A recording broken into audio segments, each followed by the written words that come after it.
আর এবার দেখাবো আম্বানি পরিবারের উৎসব।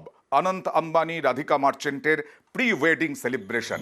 গুজরাতের জামনগর জুড়ে সাজো সাজো রব। প্রি ওয়েডিং সেলিব্রেশনে যোগ দিতে হাজির বিশিষ্টরা। সালমান খান এলেন, সালমান খানও জয়েন করেছেন প্রি ওয়েডিং সেলিব্রেশনে।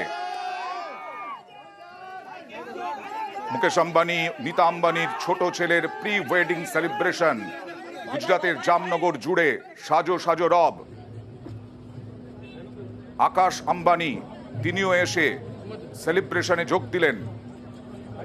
এর আগে যোগওয়াড় গ্রামে অন্ন সেবা শুরু হয়েছে, একটা আনন্দের মুহূর্ত। রণবীর আলিয়াও পৌঁছে গেলেন। রণবীর কাপুর, আলিয়া ভাট দুজনেই পৌঁছে গেলেন প্রি ওয়েডিং সেলিব্রেশনে জামনগরে। গায়িকা রিহানা জামনগরে পৌঁছলেন প্রি ওয়েডিং সেলিব্রেশনে। অর্জুন কাপুর তিনিও পৌঁছলেন।